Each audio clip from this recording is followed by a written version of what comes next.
येशू ख्रिस्टको नाममा हजुर सबैजनालाई जय मसीह। आज म फेरि पनि परमेश्वरको जीवित वचन लिएर आएको छु। येशूसँगको हाम्रो जम्का भेट अनि जीवन परिवर्तन भन्ने बारेमा वचन लिएर आएको छु।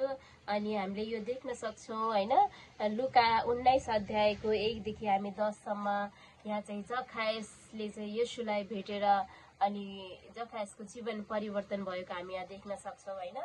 अनि जब चाहिँ येशू चाहिँ एरियो हुँदै त्यहाँ जाँदै हुनुहुन्थ्यो अनि त्यसपछि त्यही ठाउँमा चाहिँ जखायस भन्ने एकजना व्यक्ति थिए। अनि त्यो व्यक्ति चाहिँ पुड्का थिए अनि तर उसलाई चाहिँ एकदम उत्कृष्ट इच्छा थियो येशूलाई भेट्ने। अनि येशू चाहिँ को हुनुहुँदो रहेछ भनेर हेर्नुको लागि चाहिँ एकदम उत्कृष्ट इच्छा राखेका थिए। हामी यहाँ हेर्न सक्छौँ लुका 19 को 1 देखि 10 सम्म। येशू एरिहोमा प्रवेश गरेर त्यहाँबाट जाँदै हुनुहुन्थ्यो। त्यहाँ जखायस नाउँ भएको एकजना मानिस थिए। तिनी कर उठाउनेहरूमा प्रमुख मानिस थिए अनि धनी थिए। येशू को हुनुहुँदो रहेछ भनेर तिनी हेर्न चाहन्थे, तर पुड्को भएको हुनाले भिडले गर्दा तिनले देख्न सकेनन्। तिनी उहाँलाई हेर्न अघि अघि दौडेर एउटा अन्जिरको रुखमा चढे, किनकि येशू त्यही बाटो भएर जान लाग्नु भएको थियो। जब येशू त्यही बाटो आइपुग्नु भयो तब उहाँले बाँसतिर हेरेर तिनलाई भन्नुभयो, ए जखायस, चाँडै ओर्लेर आऊ, किनभने आज मलाई तिम्रो घरमा बस्नु परेको छ। तिनी झट्टै ओर्लेर आए अनि खुसी साथ उहाँको सत्कार गरे। जब मानिसहरूले यो देखे तिनीहरू सबै यसो भनेर गनगनाउन लागे, उनी पापीको घरमा पाउन लाग्न गए। जखायसले खडा भएर प्रभुलाई भने, प्रभु हेर्नुहोस्, म आफ्नो सम्पत्तिको आधा भाग गरिबहरूलाई दिन्छु। कोहीबाट अन्यायपूर्वक लिएको छु भने म त्यसको 4 गुणा फिर्ता गरिदिनेछु। तब येशूले तिनलाई भन्नुभयो, आज यस घरमा मुक्ति आएको छ, किनकि यिनी पनि अब्राहमका छोरा हुन्। किनभने मानिसको पुत्र हराएकोलाई खोज्न र बचाउन आएको हो। परमेश्वरको वचनमा हामी सबैलाई आशिष भएको होस्। हेर्नुहोस् त, यहाँ चाहिँ जखायसले चाहिँ येशूलाई भेटेर कसरी उसको जीवन चाहिँ परिवर्तन भएको छ हैन। कस्तो थियो त जखायस? पुड्का मानिस थिए, तर उसलाई चाहिँ एकदम उत्कृष्ट इच्छा थियो येशूलाई भेट्नलाई। अनि जब येशू त्यही बाटो भएर आउँदै हुनुहुन्थ्यो अनि ऊ चाहिँ भिडको कारणले येशूलाई देखेको थिएन। अनि ऊ धकल्दै येशूलाई येशू को हुनुहुँदो रहेछ, येशू कस्तो व्यक्ति हुनुहुँदो रहेछ भनेर ऊ हेर्नलाई एकदम उत्कृष्ट इच्छा गर्दै थियो हैन। अनि जब भिडको कारणले त्यो पुड्के भएर अनि मानिसहरूले उसलाई धकालेर फेरि पछाडि पुर्याइदिन्थ्यो अनि फेरि जखायस पछाडिबाट छिर्दै जान्थ्यो। अनि जब त्यहाँ चाहिँ एउटा अन्जिरको रुख उसले देख्छ अनि अन्जिरको रुखमा चाहिँ जखायस चढ्छ। अनि जब चढ्दै गर्दाखेरि चाहिँ जखायसलाई चाहिँ येशूले भन्नुहुन्छ, जखायस, तिमी तल ओर्लेर आऊ, आज मलाई तिम्रो घरमा बस्नु परेको छ भनेर भन्दाखेरि चाहिँ जखायस चाहिँ खुसी साथ ओर्लेर येशूलाई चाहिँ उसको घरमा सत्कार गरेको छन् हैन।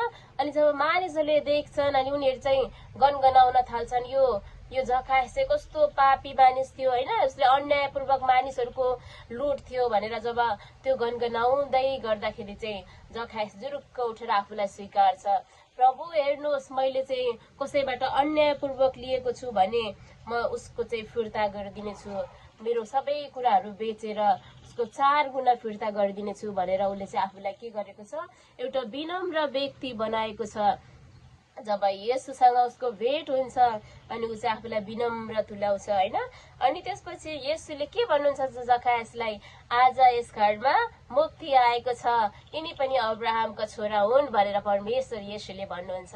अनि त्यसपछि साँच्चै नै मानिसको पुत्र हैन, लुका 19 को 10 ले भन्छ नि, किनभने मानिसको पुत्र हराएकोलाई खोज्न र बचाउन आएको। साँच्चै नै हाम्रो परमेश्वर येशू ख्रीष्ट चाहिँ हराएका जातिहरूलाई बचाउन र खोज्न आउनु भएको। कि आज संसारमा धेरै मानिसहरू हराइरहेका छन् हैन, हाम्रा जातिहरू। अनि हामी चाहिँ स्वीकार गर्नु पर्यो अनि हाम्रो पापहरू स्वीकार्नु पर्यो अनि येशूको पछि लाग्नु पर्यो हैन। जब हामी येशूको पछि लाग्यौं भने चाहिँ उहाँले चाहिँ हामीलाई चाहिँ हाम्रा पापहरू क्षमा गरेर उहाँले चाहिँ हामीलाई आफ्नै सन्तान बनाउनु हुनेछ। रोमी 3:23 भन्दछ यसरी, हेर्नुहोस् त, किनकि पापको ज्याला मृत्यु हो, तर परमेश्वरको सित्तैको वरदान येशू ख्रिस्ट येशू हाम्रा प्रभुमा अनन्त जीवन छ, होइन। यदि हामीले येशूलाई आफ्नो मनले स्वीकार्यौँ र विश्वास गर्यौँ भने अनि उहाँले चाहिँ हामीलाई सित्तैको वरदान दिनुहुनेछ। अनि त्यो वरदान चाहिँ हो अनन्त जीवन, होइन। अनि प्रकाश 3:20 पनि हामीलाई भन्छ, होइन। अनि के भनेको छ प्रकाश 3:20? यदि हेरौँ हामी प्रकाश 3:20, हेर म ढोकामा उभिएर ढकढकाउँछु, कसैले मेरो स्वर सुनेर ढोका खोलिदियो भने म त्यस कहाँ भित्र पस्नेछु र त्योसँग भोजन खानेछु र त्यसले मसँग खानेछ। हेर्नुहोस् त, यदि चाहिँ हामीले ढोका खोल्यौँ भने चाहिँ हाम्रो येशू चाहिँ तत्पर हुनुहुनेछ हाम्रो घरमा आउनको लागि। जसरी जखायसले चाहिँ येशूलाई आफ्नो घरमा स्वीकारेका छन्, होइन, उसले चाहिँ आफ्नो हृदयमा स्वीकारेका छन् अनि उसको जीवन परिवर्तन भएको छ, होइन। त्यसरी नै आज हामीले येशूलाई स्वीकारेका छैनौँ भने आज यही मौका छ, हामीले स्वीकारौँ। अनि येशू चाहिँ सधैँ तत्पर हुनुहुन्छ, हाम्रो ढोका ढकढकाइरहनु भएको छ, हाम्रो हृदयको ढोका ढकढकाइरहनु भएको छ। को अभावमा छ, को दुःखमा छ, को कष्टमा छ, यो सब कुराहरू हेर्नु भइरहेको छ। को बिमार छ, त्यो सबै कुराहरू येशूले हेर्दै हुनुहुन्छ। अनि के हामी तयार छौँ हाम्रो हृदयको ढोका खोल्नलाई? के हामी येशूसँगै बसेर खानको लागि तयार छौँ भने आमेन भन्नुहोस्। परमेश्वरले हाम्रो जीवन परिवर्तन गर्नुहुनेछ। जसरी जखायसको जीवन परिवर्तन गर्नुभयो, उसको सबै अधर्महरू मेटिदिनु भयो परमेश्वरले, अनि उसलाई एउटा नयाँ जीवन दिनुभयो, होइन, आफ्नै सन्तान बनाउनु भयो। आज हाम्रो जीवन पनि हामीले पनि परमेश्वरलाई विश्वास गरौँ अनि हाम्रो जीवन परिवर्तन हुनेछ। जसरी जखायसको येशूसँगको जमका भेटले उसको जीवन परिवर्तन भएको छ, आज हामी हरेकको जीवन पनि येशूसँगको जमका भेट हुनै पर्छ। यदि भएन भने हाम्रो जीवन परिवर्तन हुँदैन। त्यसैले हामी सबैले चाहिँ येशूलाई विश्वास गर्नुपर्छ। येशूसँगको जमका भेट चाहिँ हाम्रो हुनुपर्छ। जबसम्म हामी येशूलाई जमका भेट गर्दैनौँ तबसम्म हाम्रो जीवन परिवर्तन हुँदैन। परमेश्वरले हामी सबैलाई आशिष दिनुभएको छ। आजको वचनद्वारा सबैलाई आशिष दिनुभएको छ। हस्त धन्यवाद। जय मसीह हजुर सबैलाई।